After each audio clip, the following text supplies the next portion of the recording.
Vamos a empezar con la parashá de esta semana. Yo no sé si la estudiaron, ¿verdad? Si la leyeron, si compararon. Hay varias formas de traducir a lo que es la palabra Yitro, el nombre del suegro de Moisés. Hay otra palabra que también significa excelencia, también es una forma de traducirlo. Sabemos que es un nombre personal, pero hemos estudiado muchas veces que los nombres de las personas tienen un significado, ya sea de las experiencias de los padres, ya sea las características de la persona, ya sea lo que esta persona iba a hacer. Otra forma de que sea traducido es como regocijo. Esta sería más acertada. Excelencia. Regocijo. Lo que queda. Eso sería casi literal. ¿Cómo se traduciría? Literalmente. Lo que queda. Pero una forma que es explicada dentro de los comentarios del judaísmo es que su nombre significa regocijo también. Porque cuando él viene a mirar a su suegro, a su yerno, a Moisés, él viene contento de ver cómo el pueblo de Israel ha sido liberado. Si nos damos cuenta también en las formas como está, ya que estamos hablando del nombre, miren los dos nombres de los hijos de Moshe, ¿verdad?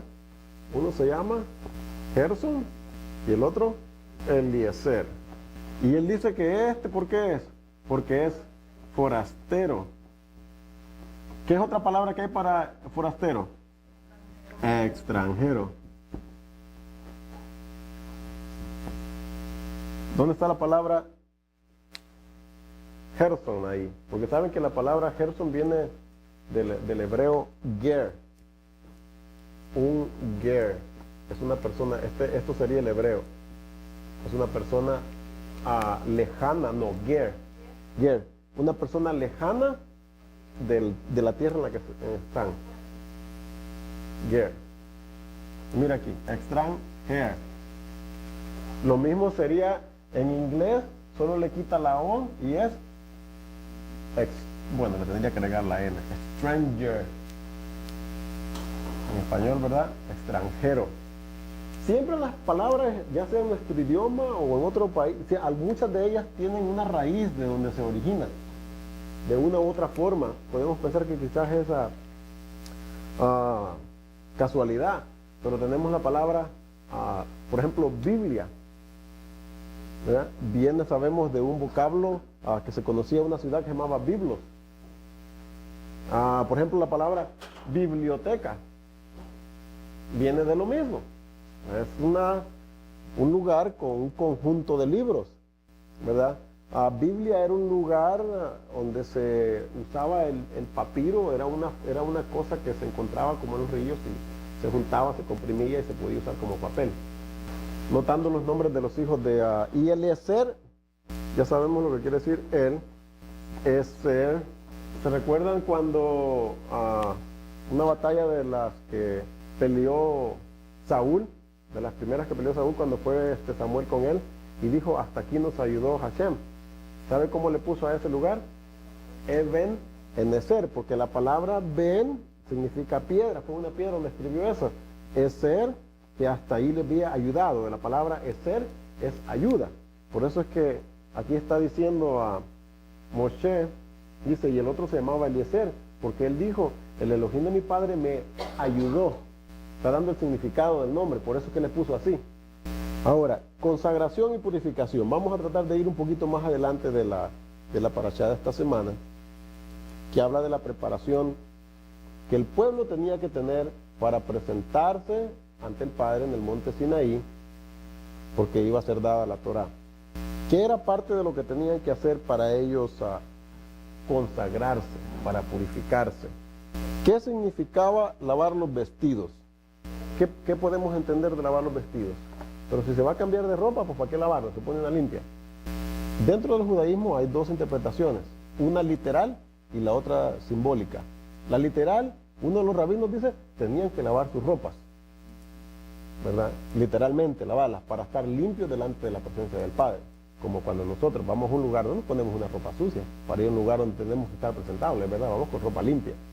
Lavarla, simplemente la tenían que lavar. Ahora, otros lo interpretan como era un ritual, que tenían que hacerse una sumersión, lavar sus vestidos Es una forma en el judaísmo como decir, hacer una inmersión, hacer meterse a la mikvah, que era meterse como en una alberca, ¿no?, de agua, que tenía que ser agua que fluía natural, no podía ser agua estancada, tenía que ser agua limpia. Podía haber sido traída de un lugar, pero tenía que ser agua fresca, tenía que ser agua limpia. No se había, hermano. Es que nosotros pensamos que el desierto es desierto sin agua. En los desiertos hay ríos también. ¿Se acuerdan cuando el pueblo de Israel llegó? En la parasha pasada vimos que llegaron a un lugar donde había 70 palmeras. Era lo que se conoce como los oasis, en medio de un desierto. Nosotros, sí, ¿cuál era? En el History Channel, ¿no? Estaban enseñando eso. Aunque no comentamos en esa parasha, no comentamos esa vez, nosotros pensamos que eran 70, 1, 2, 3, hasta 70 palmeras. Pero imaginémonos, hermanos, a un pueblo de 5 o 6 millones de personas que caberían debajo de 70 palmeras literales. No, eran 70 oasis. Mire, dice la Torah que eran 600,000 hombres, sin contar los niños y las mujeres. ¿Okay? ¿Qué hemos dicho acerca de eso? Si cada uno estaba casado con su esposa, porque no eran niños, dice hombres, ¿cuántos serían ahí? Millones. ¿Y los hijos? Y tuvieran 2 cada uno, ¿cuántos serían? Sí, porque, mire, siempre han habido más mujeres que hombres. Siempre han habido más mujeres que hombres. Ahí voy, que eran muy fructíferos. ¿Saben de que en la Midrash hay algunas cosas que para nosotros son bien exageradas? Pero algunos de los comentarios dicen que las mujeres tenían hijos todos los días. Yo sé, hermano, yo sé. Pero entonces le dicen a uno de los rabinos, eso es imposible, en la naturaleza no hay algo parecido. Bueno, pero mire, pero esto es lo que le llamó la atención al rabino cuando le dijeron, en la naturaleza no hay algo parecido, como algo que pueda procrear todos los días. ¿Hay o no hay? Piensen. No, diario, pero en la naturaleza. ¿Qué hay en la naturaleza? Algo que procree, sí, en los animales. ¿Quién? ¿Cuándo? Dígame un ejemplo de un animal que procree todos los días. ¿La gallina pone huevo todos los días? ¿No va a ser la gallina un pollito? ¿No va a ser otro ser viviente? Hay unas que ponen 2 veces al día, hermana. Sí. No, esto no es para que lo tomemos literalmente, sino que le dice, en la naturaleza hay ejemplos de ver de que hay animales de que procrean todos los días, o sea que no es algo imposible. Son unas máquinas poniendo huevos, ¿no? Entre las cosas que el padre le está diciendo a Moshe, cómo el pueblo se tiene que preparar para recibirlo a él, ¿cuáles son? ¿Okay? Abstinencia de la intimidad matrimonial. ¿Por qué? ¿Por qué no se podían acercar a la mujer en intimidad? ¿Por qué el hombre no podía acercarse a ella? No era porque se habían bañado, y no digo yo, dice la Torá. ¿Cuál era el problema que había con eso? Que la emisión de semen hacía de que el hombre estuviera en un estado de impureza ritual, y en ese estado no podía acercarse al templo. Pero ¿cuál era el simbolismo o el propósito de que hubiera un templo? ¿Para qué servía el templo, hermano? Para que la presencia de él descendiera sobre eso, ¿verdad? Entonces, ¿no iba a descender la presencia de él en el monte Sinaí? Recuerden una cosa, hermano, son 3 días, pero no es en todos los casos, hermano. Hay algunos casos que usted encuentra en la Torá que hasta el 7º día venía a ser limpio. ¿Cuántas veces antes el Padre había hecho acto de presencia como lo hizo en esta ocasión en el monte Sinaí? Nunca lo había hecho. Hasta este entonces, ningún Dios de ninguno de los otros pueblos había hecho acto de presencia ante toda una nación y decirle, hey, aquí yo estoy su Dios. Era un caso especial, hermano. Volviendo a la montaña, volviendo a lo del templo, acordémonos que el templo era un simbolismo del trono donde el Padre se presentaba, el lugar santísimo, el lugar santo, y luego estaba un atrio. ¿Cuáles las cortinas que estaban ahí? Estaba la entrada, ¿okay? La entrada, el atrio, el lugar santo y el lugar santísimo. ¿Qué es lo que simbolizaba eso? Lo que había ocurrido en el monte Sinaí estaba llevándose como una copia con ellos. ¿Por qué? La presencia del Padre. La presencia del Padre estaba ahí, es lo que estaba en el tabernáculo. ¿Dónde bajó primeramente? En el monte Sinaí.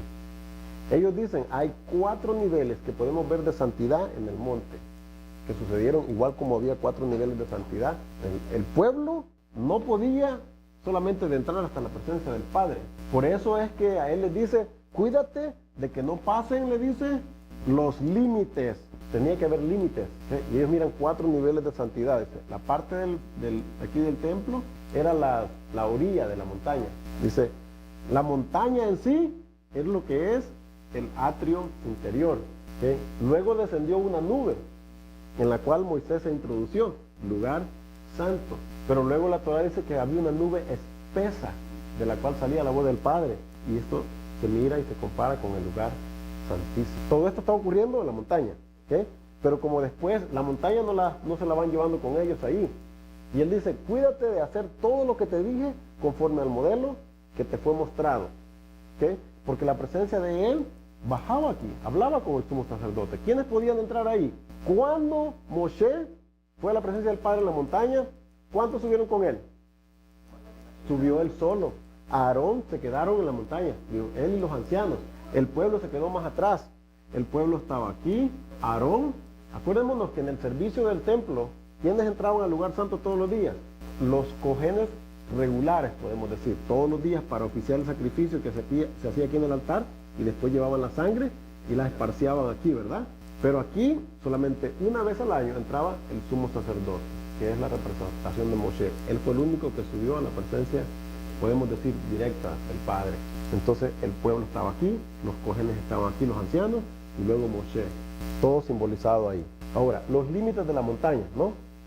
2 veces le dijo a él el Padre, mire, 2 veces le dijo, ordena que no traspasen los límites, en el 19:21. Y Hashem dijo a Moshe, desciende, ordena al pueblo que no traspase los límites para ver a Hashem, porque caerá multitud de ellos. 24. Y Hashem le dijo, ve, desciende y subirás tú y Aarón contigo, mas los sacerdotes y el pueblo no traspasen el límite para subir a Hashem, no sea que haya en ellos estrago. ¿Okay? Eso es en cuanto a los límites. Ahora, ¿qué pasa con las cosas que están sucediendo ya cuando el pueblo se presenta ante el Padre? En la forma como se presentó. Fíjense cómo ha sido traducido para nosotros en el versículo 16. Aconteció que al tercer día, cuando vino la mañana, vinieron, ¿qué dice ahí? Truenos. Tiene algunas de nuestras versiones, ¿no? Truenos. ¿Okay? Y relámpagos y espesa nube sobre el monte. Y sonido de bocina muy fuerte. Y se estremeció todo el pueblo que estaba en el campamento al oír eso. Primero, truenos. Cuando usted va y busca en un diccionario hebreo esta palabra de truenos, está ahí como kol. Ya hemos hablado de esto antes, la palabra kol. Kol. Eso es lo que puede ser traducido como voces. O kolot sería el plural. Kol es solamente una voz. Kolot es las voces. Se escuchaban voces. El problema es que ha sido traducido como truenos, aún ellos mismos lo dicen los rabinos, porque no entendían lo que esas voces querían decir. Estaban hablando en un idioma que ellos no conocían. ¿Eso fue lo que tradujeron ahí? En vez de truenos, algunas, ok. Pero sí es una traducción más apropiada, sería voces en vez de truenos. Y relámpagos, porque truenos y relámpagos casi me dice a mí lo mismo. Aunque trueno sería el ruido, ¿no? Y relámpago sería la luz. Pero lo que pasa es que es un mismo hecho que está mostrándose de dos maneras. Estoy escuchando lo que la luz está haciendo, es el sonido de la luz, es la explosión, ¿no? Esta fue la forma como el Padre hizo su entrada, con sonidos, con truenos. Ahora, este momento, como el Padre se presentó ante el pueblo de Israel para darles la Torá, marcó un cambio y una experiencia críticos en la forma como los otros pueblos o como cualquier otra religión creía de sus deidades. ¿Por qué? Y antes de esta experiencia, ¿qué había sucedido? Habían oído de él. ¿Alguna otra fe de algún otro Dios en las creencias que ellos tenían allá, que habían muchas otras religiones? ¿Verdad? Esta solamente era una en la que ellos creían. ¿Habían experimentado algo parecido? ¿Saben ustedes que todas las religiones, excepto del judaísmo, tienen su fe basada en que un ser se le presentó a tal persona y le habló, y ahí tienen basada su fe? Por ejemplo, en el Islam, pensemos, ¿cómo es que ellos tienen basada esa fe? Se le presentó un creador o un Elohim a un grupo de una nación de árabes, por decirlo así, o gente de esa área, y decirles, yo soy el creador y el Elohim de ustedes. ¿O a cuántas personas se le mostró? A uno solo, a Muhammad. Y hay otros ejemplos como esos. El faraón, los egipcios, Ninguno de sus dioses en los que ellos creían se les habían presentado personalmente. Lo miraban al faraón como la esencia o como la representación de todos estos dioses en los que ellos creían y lo veneraban a él como tal. Pero nunca a ellos se les había presentado ningún ser con poder diciéndoles, yo soy el que te cree, yo soy el que hice esto. Y así podemos analizar muchas otras creencias, muchas otras fe.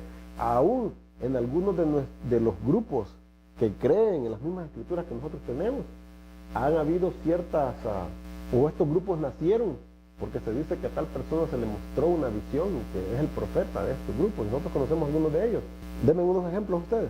Ok, ese es uno. ¿Qué otro? Joseph Smith. A uno se le presentó un ángel mormón, ¿te recuerdan? Moroni. Okay. Pero son experiencias personales. Punto. A Juan Diego, ¿verdad? Los davidianos en Waco, Texas, ¿verdad? David decía de que a él se le había presentado. Entonces mi punto es que cuando Hashem hizo esto, ¿verdad? Cambió de por sí la forma de cómo mirar la religión, cómo mirar una fe, y especialmente en el pueblo de Israel. Porque antes de esto solamente a quién se les había presentado él. Porque antes de esto ya se le había presentado a otros. ¿A quién? Empezando desde Adán, Enoc, a Noé, a Abraham, a Isaac y a Jacob. Ya sea en persona, en visión o en sueños. Pero solamente a individuos se les había presentado. Con los que habló, ¿no? Pero ahora, ¿qué hace? A toda una nación completa. Vamos a decir ahí, ¿no? Los diferentes cálculos que podemos hacer, 5 millones de personas. 5 o 6 millones es lo que tiene Pero imagínese usted también la presencia del Padre con esos relámpagos y esos truenos en una montaña. No tenía que estar a la falda de la montaña todo para poder verlo. ¿De dónde lo podía oír y ver? Desde lejos. Ustedes ya han escuchado y han leído, han estudiado de que no solamente el pueblo de Israel escuchó esos truenos y esos sonidos. ¿Qué dice la Midrash? ¿Y qué dicen muchos comentarios?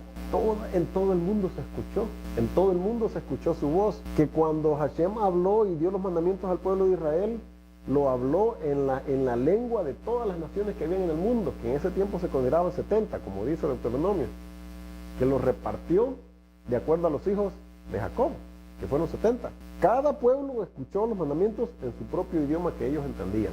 ¿Es imposible esto?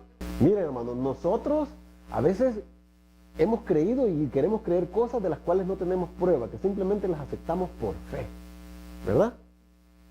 Pero cuando se nos dicen estas, no las queremos creer. Pero otras sí, no tenemos problema. Sí, eso no puede ser. Pero decimos, para él no hay nada imposible. Pero limitamos entonces cuando viene algo que no hemos sabido, que no hemos tenido información de ello, que no hemos leído, que no queremos creer, decimos, eso no puede ser.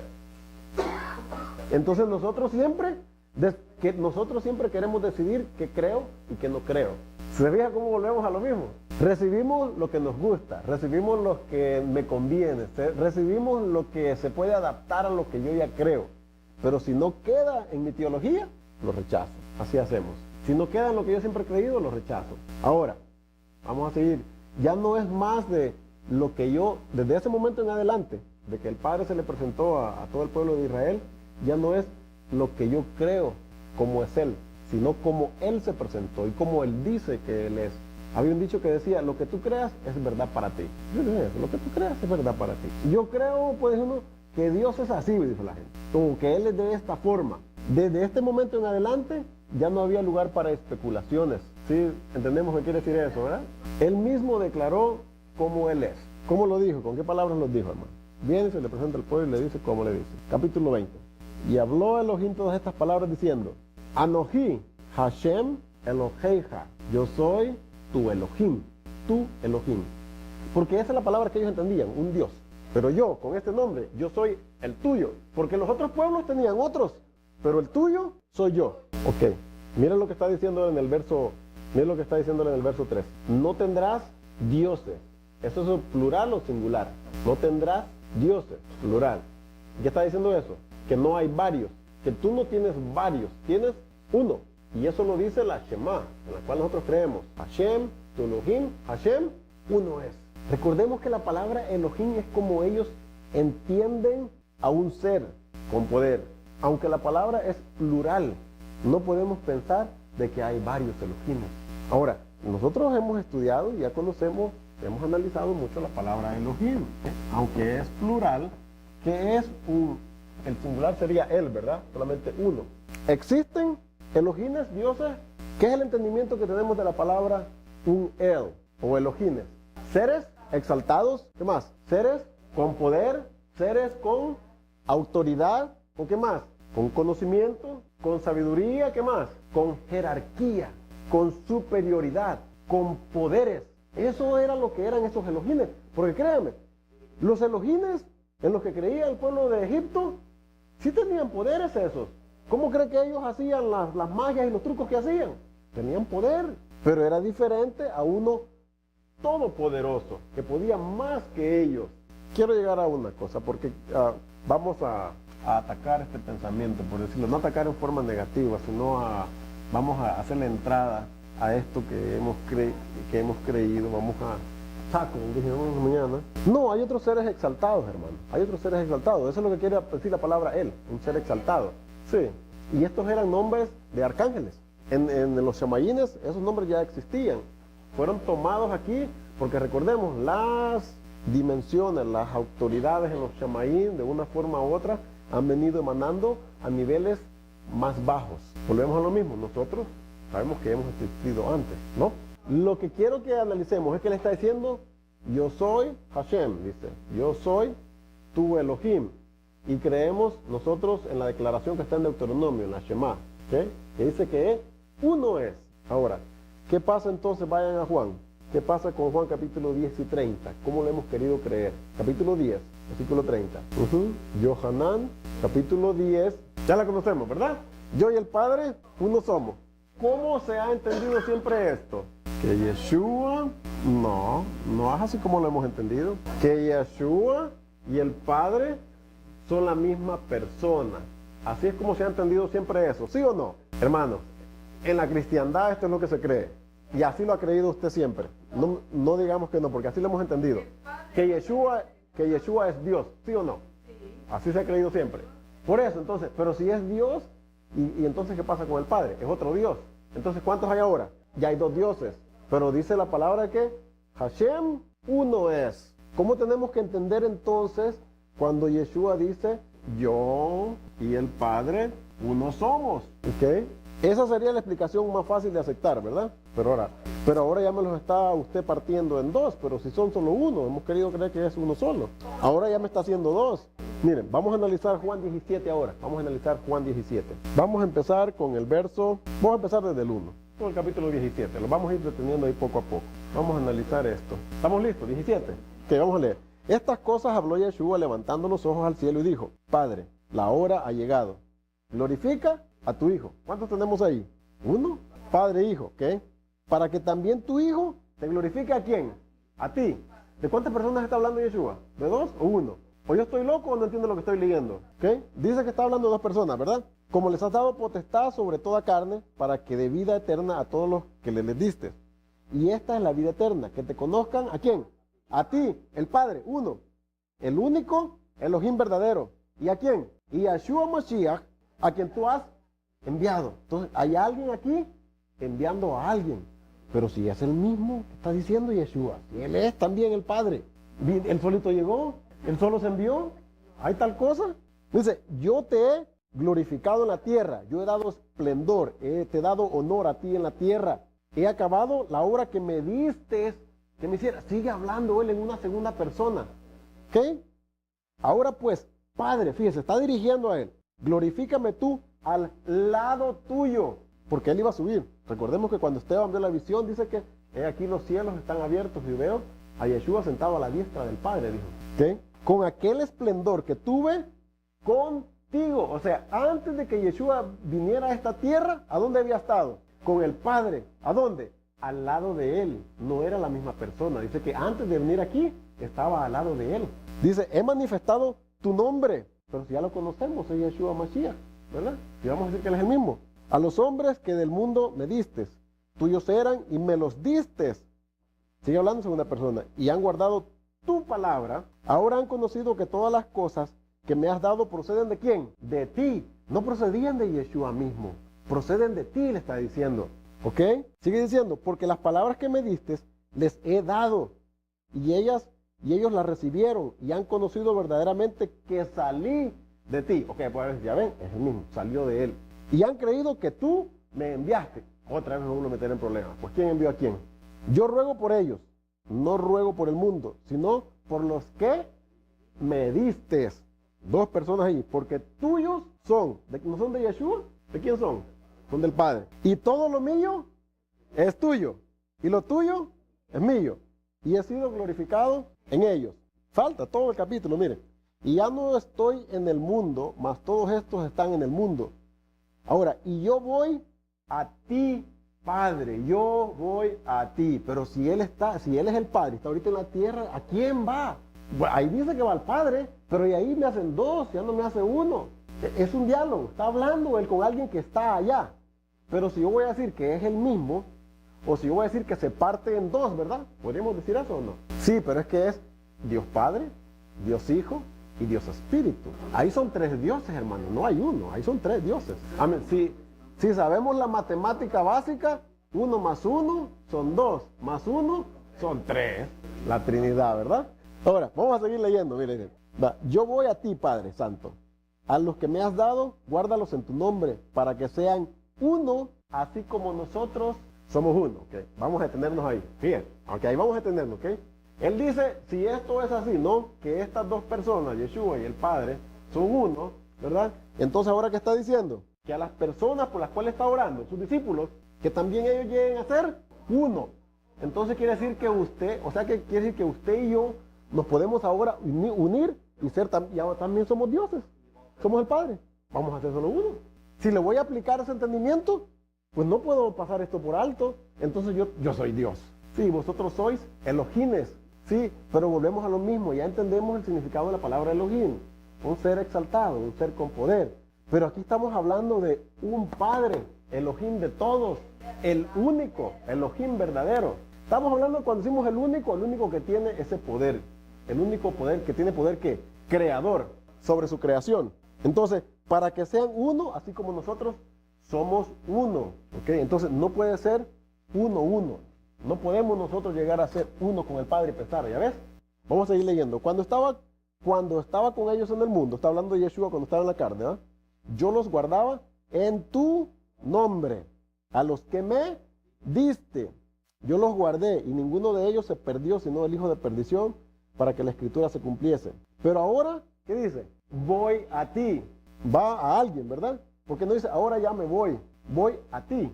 Y habló esto en el mundo, para que tengan mi gozo cumplido en sí mismo. Yo les he dado tu palabra, y el mundo los aborreció porque no son del mundo, como tampoco yo soy del mundo. No ruego que los quites del mundo, sino que los guardes del mal. ¿Qué? Vamos a brincarnos al 21. Bueno, al 18 también. Como tú me enviaste al mundo, así yo los he enviado al mundo. 21. Para que todos sean uno, como tú, oh Padre, en mí y yo en ti. ¿Podemos nosotros ser de la misma manera? Si es que estos dos son el mismo, se partieron en dos y ahora se están uniendo, entonces nosotros también podemos hacer lo mismo, según lo que está diciendo el verso aquí. Si lo hacemos, si le aplicamos la misma teología a estos versos, pues nosotros también somos. Yo también soy el Padre, si le aplico esa teología. Para que dice, tú, oh Padre, en mí y yo en ti, que también ellos sean uno en nosotros, para que el mundo crea que tú me enviaste. El esplendor que me diste, yo les he dado, para que sean uno, así como nosotros somos uno. Y vuelve a seguir diciendo, yo en ellos y tú en mí, para que sean perfectos. ¿En qué dice ahí? Esta es la palabra que tenemos. ¿Qué dice?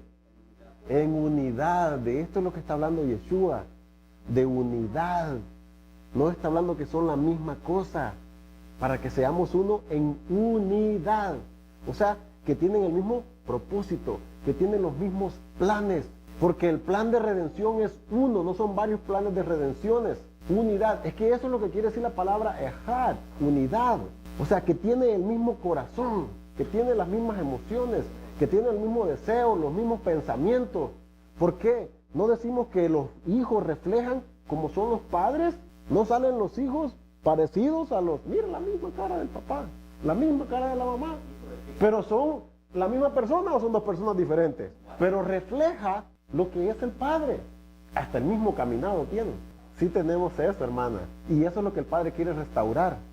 Eso es lo que el Padre, eso que perdimos de Él, esa imagen que puso en nosotros, esa es la que se va a restaurar.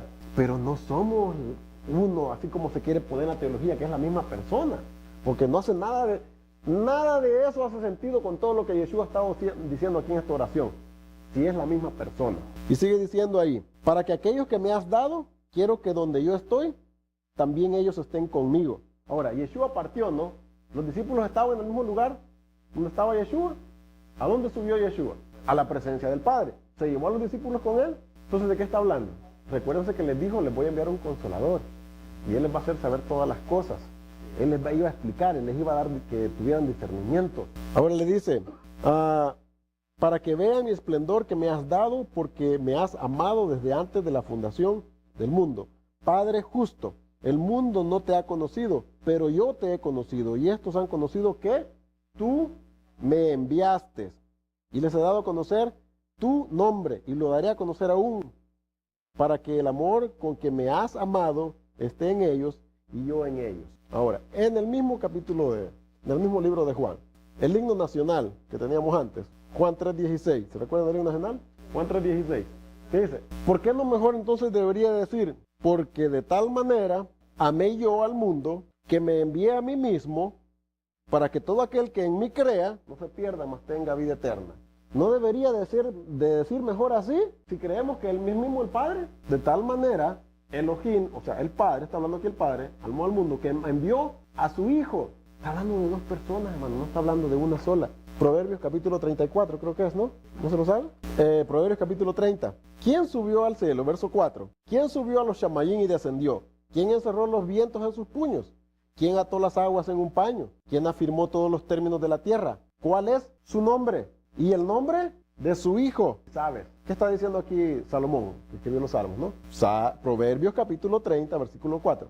Dice, ¿quién entendió la ciencia del santo? Mire, está hablando del verso 3. Yo ni aprendí sabiduría ni conozco la ciencia del santo. Está refiriendo a una persona, ¿verdad? ¿Quién encerró los vientos en sus puños? ¿Quién? Está diciendo, alguien que hizo todas estas cosas. Eso es lo que quiere decir. ¿Quién entiende al que hizo todas estas cosas? ¿Cuál es su nombre? ¿Cuál es el nombre de él? ¿Y cuál es el nombre de su hijo?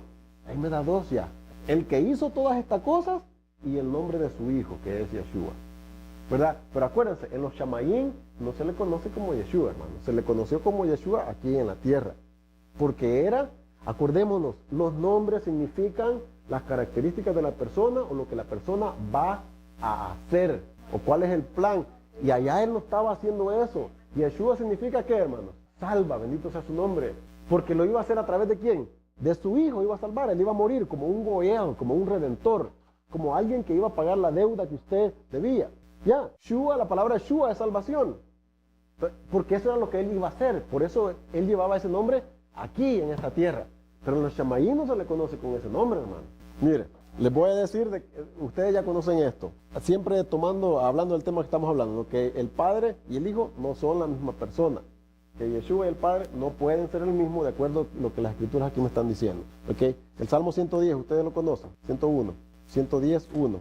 Hashem dijo a mi Hashem, dos veces, ¿verdad? Siéntate, ¿a dónde? A mi derecha, hasta que ponga a tus enemigos por estrado de tus, ¿por qué no mis pies? ¿Por qué no me siento yo en el trono? Si es el mismo, o sea, si Yeshua es el que está hablando, ¿verdad? Juró Hashem y no se arrepentirá. Tú eres, ¿acerca de quién está hablando? De al que le está hablando en el verso 1. Al que le está hablando, que le está diciendo que va a poner a sus enemigos sobre sus pies. Tú eres Cohen Melech Haolam. Tú eres Cohen Melech Haolam, según el orden de Melquisedec. Tú eres de esa escuela, tú eres de esa orden, de esa clase de Cohen.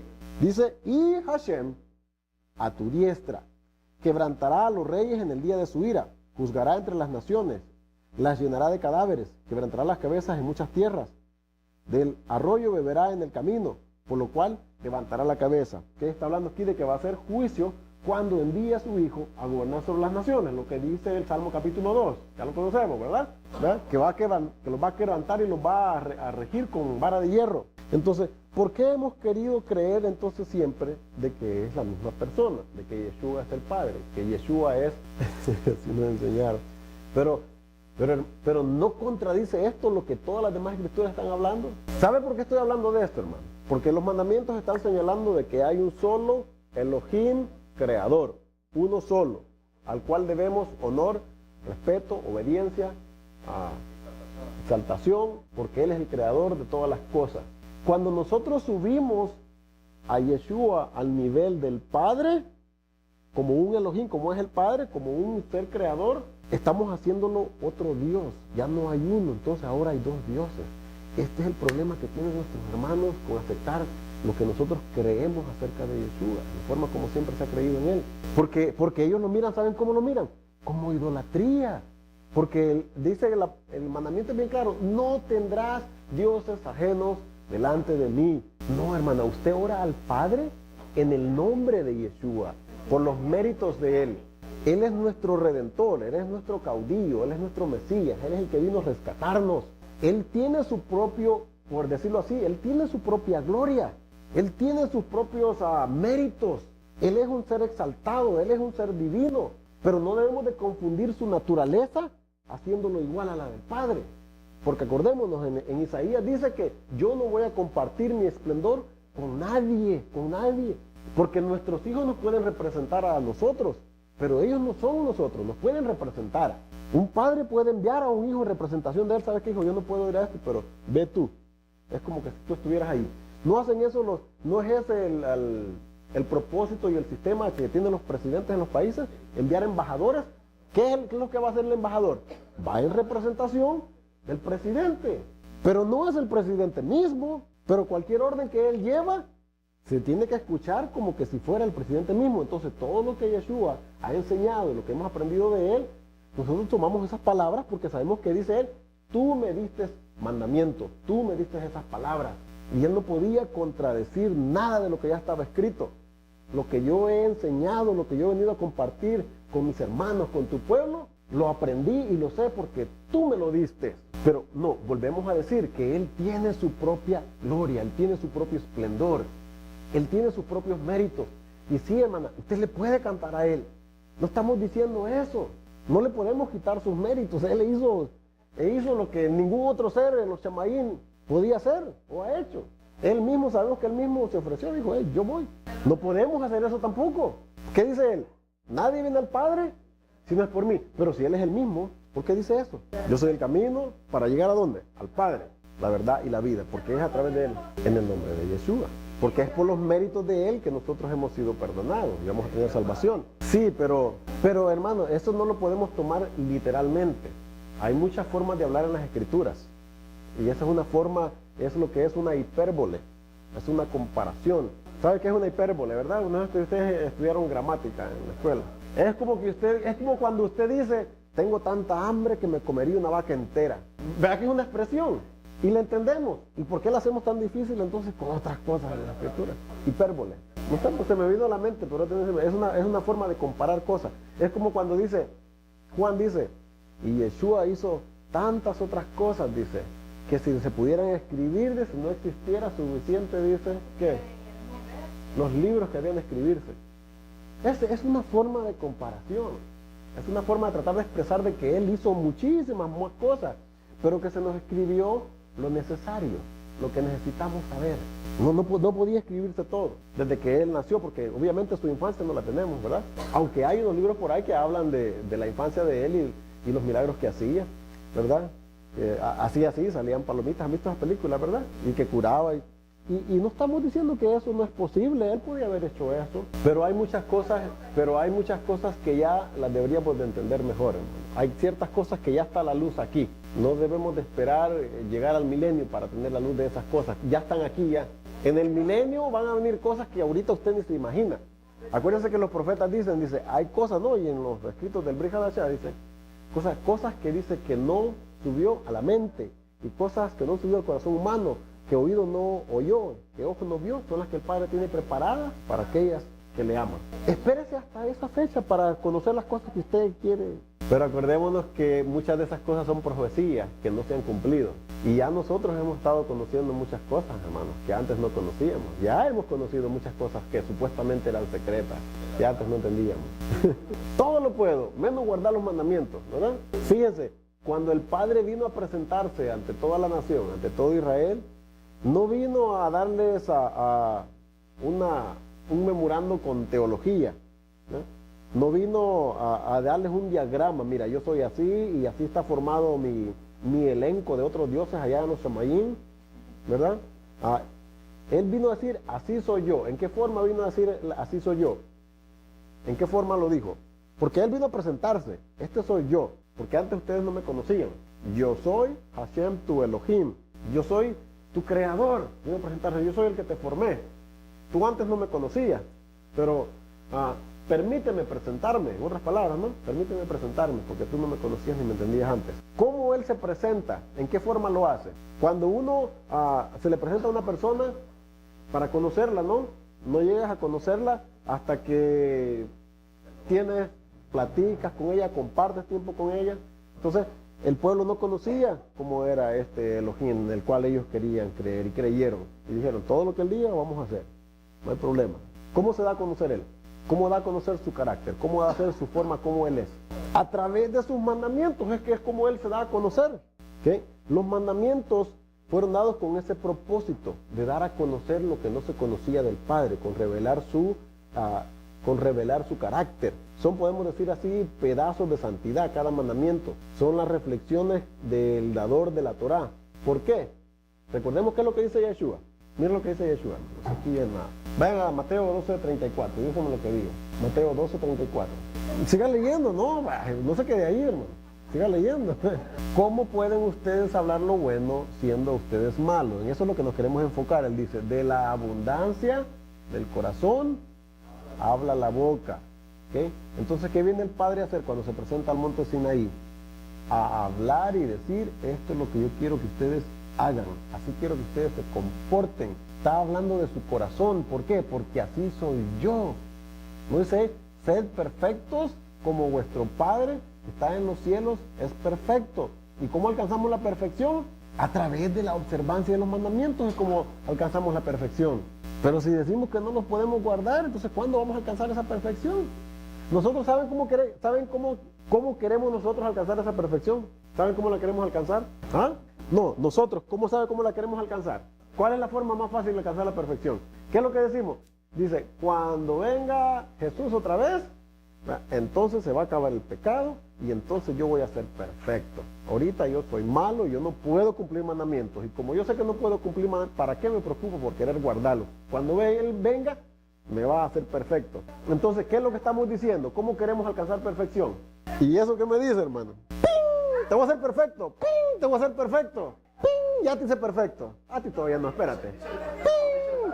Lo voy a hacer perfecto. ¡Ping! Así queremos alcanzar la salvación, hermanos. Que Él haga todo, yo no quiero hacer nada. Queremos que con una varita mágica nos haga perfectos hasta que Él venga. Si Él va a hacer eso, y Él lo puede hacer, ¿no? Sí, pero si Él va a hacer eso, ¿para qué nos da mandamientos? ¿Cómo comportarnos? ¿Y cómo es Él? Porque Él es un creador, es un Elohim de orden, en el cual hay valga la redundancia, hay un orden en los Shamayim, cómo están sus ejércitos ordenados. Entonces no puede hacer diferente aquí en la tierra, no puede cambiar. Porque entonces estaría haciendo ¿cómo? Pero Él no nos está pidiendo, se rebelaron allá también. Él no puede hacer, mira, como hemos hablado anteriormente, Él no hizo una ley y no hizo mandamientos, no hizo una Torá para Israel y otra para las naciones, y otra para los gentiles. Es una sola la que hizo, para que todos la guarden. O todos hijos, o todos entrenados. Pero es que nosotros, hermanos, siempre queremos buscar el camino más fácil. Siempre queremos lo más fácil, no queremos hacer nada.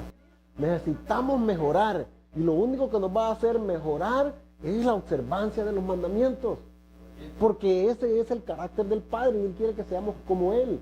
El trabajo que Yeshua vino a hacer a esta tierra es mostrarnos que sí se pueden obedecer. Porque Él no vino a enseñarnos ni a mostrarnos en su divinidad como estaba allá. Él tomó forma humana. ¿Qué dice Pablo? Dice, humillándose, dice. ¿Qué hizo Él? Y tomó la humanidad. O sea que no se aprovechó, podemos decirlo así, no se aprovechó de sus poderes que tenía cuando estaba allá. ¿Cómo hacía Él esto, hermano? ¿Cómo aprendió a andar en obediencia, a guardar mandamientos? ¿Todos los israelitas, todos los judíos hacían esto? ¿O habían también otros que también crecieron y optaron por desobedecer? Sí. No todos los israelitas obedecían, pero él optó por obedecer. Pero quiere decir que porque yo no nací en un lugar donde me inculcaran eso, ahora lo tengo que usar como excusa para decir, yo no nací ahí, no tengo que obedecer. Acuérdense que le dijo, vosotros decís, somos hijos de Abraham, ¿verdad? Pero si el padre necesita levantar hijos de Abraham de esas piedras, lo podría hacer, dice. El hecho de que usted haya, porque mire, nosotros sabemos, hay hogares, la mayoría del pueblo de Israel ahorita es secular, no observa mandamientos, y nacieron siendo judíos. ¿Qué es lo que están diciendo las palabras en muchos lugares? De que usted haya nacido con sangre judía, no le da un poder extraordinario para que usted ya obedezca. Eso tiene que nacer del corazón, ¿ok? Hay algunos de ellos que sí siempre lo han hecho, sí le han inculcado y sí le han enseñado a sus padres. A nosotros tuvimos desafortunadamente, porque nosotros entendemos que la profecía, eso tenía que pasar, hermano. Las profecías decían de que el Padre iba a esparcir a su pueblo para que se mezclara entre las naciones, para luego traerlos, para poder darles la bendición a ellos que había puesto en Abraham, ¿okay? A nosotros nos tocó esa parte, de los que andamos dispersos en las naciones. Pero ahora que estamos despertando, que estamos reconociendo eso, entonces volvamos al camino de que sabemos que salieron nuestros padres. Dejemos de utilizar excusas y decir que no lo podemos hacer. Ahora, ¿qué hacemos entonces con los 10 mandamientos? ¿Qué es el entendimiento que tenemos de los 10 mandamientos? Porque esa es la parashá que tenemos esta semana. Queremos analizar los 10 mandamientos. Entonces, los otros 603 mandamientos solamente son sugerencias, no son mandamientos. O entonces, si caben ahí, entonces yo estoy diciendo de que estos 10 son un resumen de lo que los otros demás están diciendo. Entonces los otros no son obsoletos, simplemente que están incluidos allí. Y si están incluidos ahí, quiere decir que pues sí los tengo que guardar también. No son sugerencias, son 613 mandamientos. No son 10 mandamientos y 603 sugerencias. Las palabras y los mandamientos del Padre no son sugerencias. No es si los quieras hacer, o estos eran solamente para aquel tiempo, porque entonces lo estamos haciendo a él cambiar. Pero se les puso número para tener un orden, para organizarlos. No porque es un mandamiento que tiene que tener ese número, simplemente es un mandamiento. Tenemos los 10 y les pusimos para separarlos, para reconocerlos individualmente cada uno, como es. Sí, en realidad ellos son los que lo han dividido así, porque dentro de las creencias y la teología cristiana, ellos no tienen 613 mandamientos. ¿Cuántos tienen? No, tienen 10. Primero 9 y de los 9 se brincan a 2. No, pero eso es la ley de las leyes noaicas. Eso es diferente. Eso fue antes que fuera dada la Torá. A eso se refieren ellos. Cuando dicen 7 solamente para las gentiles, está hablando de las noaicas.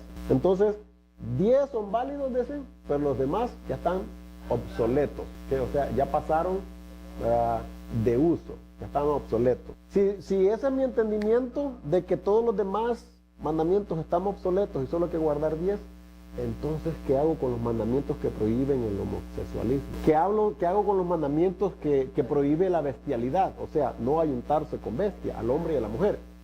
¿Qué hago con los mandamientos que me dicen que no es correcto que yo consulte a los hechiceros, o sea, la brujería? ¿Qué hago con todos esos mandamientos? ¿Qué hago con Levítico capítulo 18? ¿Qué dice Levítico capítulo 18? Que no me puedo acostar, no puedo tener ayuntamiento con parientes cercanos. Y ahí menciona todos los parientes cercanos con los cuales no puedo tener ayuntamiento. Levíticos capítulo 18. Entonces, si esos son mandamientos de la Torá, ya están obsoletos, entonces no hay problema de que hagamos estas cosas, ¿verdad? No, eso sí hay que guardarlos. No, eso sí hay que guardarlos. Lo de que hablo sí hay que guardarlos, que dicen que no se puede juntar hombre con hombre ni mujer con mujer. Sí hay que guardar eso. Que no hay que hacer brujería. Sí, eso hay que guardarlos. Entonces, ¿en qué quedamos? Pues, ¿son 10 o cuántos son? Mire, es que lo que pasa es esto, hermano. En realidad, dentro del cuerpo de creyentes, le vamos a decir así, sí guardan muchos de estos mandamientos. Sí los guardan, automáticamente los guardan. Pero no lo miran como que están guardando mandamientos, aunque los guarden. Sí los guardan. Pero entonces se contradicen ellos mismos al decir que solo hay que guardar 10, cuando ya están guardándose estos otros, por naturaleza. Pero es que el mandamiento me dice que es lo que es bueno por naturaleza. Lo natural es que yo haga sí, pero ¿qué pasa con los otros que no quiero practicar porque no se acomodan a mi estilo de vida? Entonces estamos escogiendo, picking and choosing. Eso es lo que hacemos cuando digo, sí, no, me gusta, no me gusta. Su desnudez, hablamos que era descubrir la desnudez, ¿verdad? Era llegarse a ella, estarse con ella. Eso era. Entonces, ¿qué hago con todos esos mandamientos si son obsoletos? Pero la Torá no había sido codificada. Hay algunos mandamientos en la Torá que no habían sido codificados. Por ejemplo, en estos de Levítico 18, no se podían tener, no en estos de Levítico 18, en otros, no se podía tener por 2 esposas a las mismas hermanas, pero a Jacob se le permitió. Raquel y Lea eran hermanas, pero se tuvo que dejar ver de que era un problema estar casado con dos mujeres que fueran hermanas, porque miren el pleito que causaron estas dos. Entonces, lo que estoy diciendo, lo que estamos diciendo es que el padre tuvo que dejar ver de que ese tipo de comportamiento trae problemas. Miren el ejemplo que hay, entonces no pueden hacer esto. Como por ejemplo, cuando nosotros entendemos, nosotros siempre habíamos creído antes de que Adán y Jabá eran los únicos que existían y que fueron puestos aquí en la tierra. No había ningún otro ser humano antes, ¿verdad?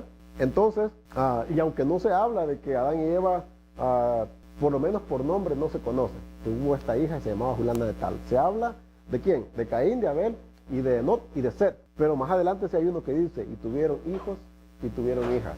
Entonces, para que se procrearan y se multiplicaran en la tierra, entonces tenían que casarse, tenían que estar los hermanos con las hermanas, ¿verdad? Esta parte de la que usted está refiriendo aquí a las Américas, no podríamos decir eso. Lo que sí sabemos es que hubieron migraciones de aquella área para acá, ¿okay? Pero se conoce, aún por los estudios que ha hecho la ciencia, de que se puede, ¿cómo se dice? Trace back. Se pueden buscar cronológicamente o con la ciencia o con estudios, ¿verdad? De que todo va a dar a esa área de ahí de África, de que ahí se originó la vida, y todo va a una sola mujer. Recuerden que siempre se ha dicho de eso, ¿no? De esa área. Todo va y todo regresa para esa área. Entonces podemos pensar de que sí hubo una formación, hubo una cultura, hubo una humanidad que creció, que floreció en esa área y de ahí se empezó a desparramar por toda la tierra. No podemos pensar de que aquí en América hubo una creación, allá hubo otra. O sea, acuérdense que el mandamiento era multiplíquense y llenen la tierra, pero desde un punto de partida. Pero nos encontramos con problemas si pensamos de que hubo solamente un punto de partida y que solamente todo inició de Adán y Eva, cuando miramos que Caín es enviado a la tierra de Nod. Es una tierra que ya tiene nombre y tiene ese nombre porque los habitantes de ese lugar se llamaban los noditas. Ya había ahí una civilización, ya había. Hemos mencionado, acuérdense que ¿con quién se casó entonces Caín cuando encontró a su mujer si solamente era él y Abel? ¿De dónde salió la esposa? Sí, ¿quién iba a matar si no habían otros? Entonces volvemos a lo de los mandamientos que estamos analizando, ¿no? Que el Padre habló todos los demás otros mandamientos, no solamente los 10, que Él mismo los habló todos, todo lo que tiene que ver con las fiestas, con el Shabbat,